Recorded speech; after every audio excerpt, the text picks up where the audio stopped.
स्वागत. सादर करीत आहोत आजच्या काही ठळक घडामोडी.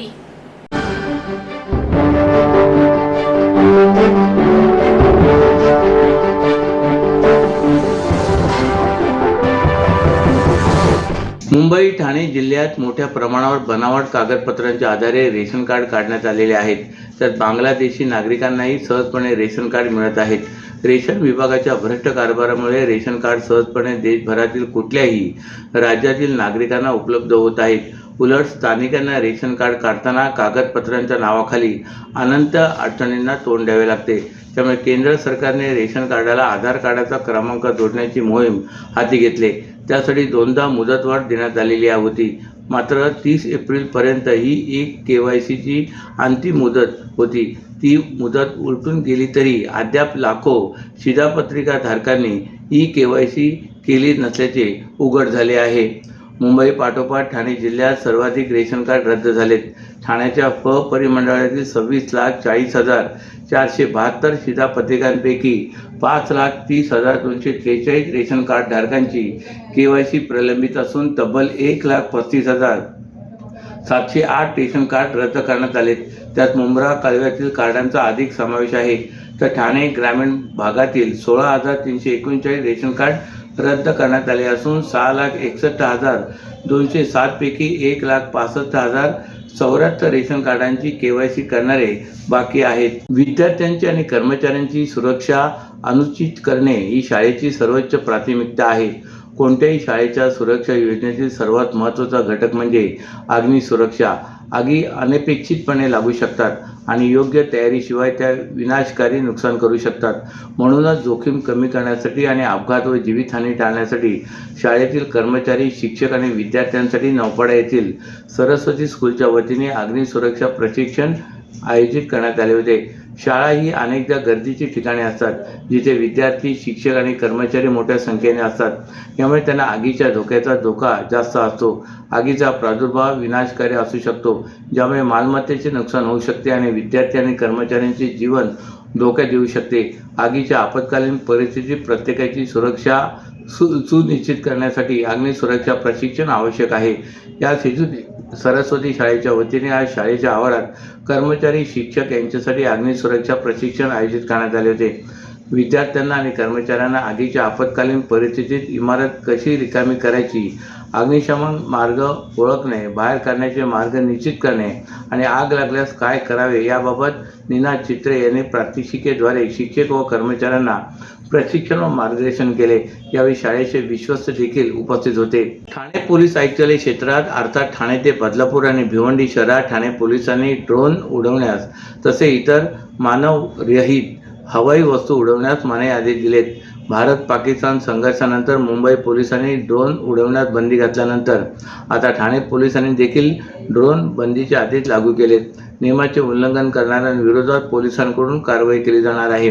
शहरात काही समाजकंटकांकडून या उपकरणाचा वापर होण्याची शक्यता लक्षात घेता कायदा आणि सुव्यवस्था राखण्यासाठी तसेच सार्वजनिक शांतता भंग होऊ नये यासाठी प्रतिबंधात्मक पाऊल उचलण्यात आले असल्याचे पोलिसांनी स्पष्ट केले.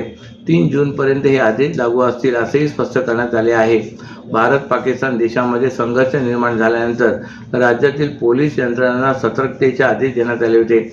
मुंबई पोलिसांनी शहरात ड्रोन उडवण्यास बंदी घातली होती.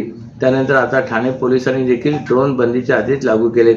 लग्न समारंभ किंवा कार्यक्रमात मोठ्या प्रमाणात ड्रोनचा वापर होतो. ठाणे आयुक्तालय क्षेत्रात ठाणे ते बदलापूर आणि भिवंडी शहरे येतात. या भागात ठाणे पोलीस आयुक्तालय कार्यालयाने याबाबत आदेश जारी केले आहेत. महाराष्ट्रातील भगिनींना आधार देणारी राज्य शासनाची मुख्यमंत्री माझी लाडकी बहीण योजना. या योजनेअंतर्गत अल्प उत्पन्न गटातील 21 ते 65 वयोगटाच्या भगिनींना मिळणार दरमहा 1,500 रुपयांची मदत. अर्ज करण्यासाठी 31 ऑगस्ट 2024 पर्यंत मुदतवाढ. कुटुंबाचं वार्षिक उत्पन्न 2.5 लाख रुपयांपेक्षा कमी असलेल्या महिला पात्र. कुटुंबाकडे पिवळं किंवा केशरी रेशन कार्ड असल्यास उत्पन्नाचा दाखला आवश्यक नाही. पांढरं रेशन कार्ड असेल किंवा रेशन कार्ड नसेल तर कुटुंबाचं वार्षिक उत्पन्न 2.5 लाखांपेक्षा कमी असल्याचा दाखला आवश्यक. योजनेसाठीचा ऑनलाईन अर्ज नारी शक्ती दूत ॲपवरून किंवा पोर्टलवर भरता येईल. ज्या भगिनींना ऑनलाईन अर्ज भरता येत नसेल त्यांच्यासाठी अंगणवाडी, ग्रामपंचायत, वॉर्ड ऑफिस, सेतू सुविधा केंद्रामध्ये किंवा आशाताई बचत गटाच्या CRP यांची मदत उपलब्ध. आता आपल्याला अभिमानानं म्हणता येईल, सुखी आणि सुरक्षित आहे माझी लाडकी बहीण. मागील वर्षी TMT बसगाड्यांमध्ये छत गळती होणे, तांत्रिक बिघाडामुळे रस्त्यातच बसगाडी बंद पडणे अशा अनेक तक्रारी प्राप्त झाल्या होत्या. असे सतत होणारे प्रकार टाळण्यासाठी ठाणे परिवहन विभागाने यंदा पावसाळ्यापूर्वीच सर्व बसगाड्यांची दुरुस्ती करण्यास सुरुवात केली. त्याचप्रमाणे जुन्या झालेल्या 51 बसगाड्या भंगारामध्ये काढण्यात येणार असल्याची माहिती प्रशासनाने दिली. ठाणे शहरात दिवसाला लाखो प्रवासी ये जा करतात.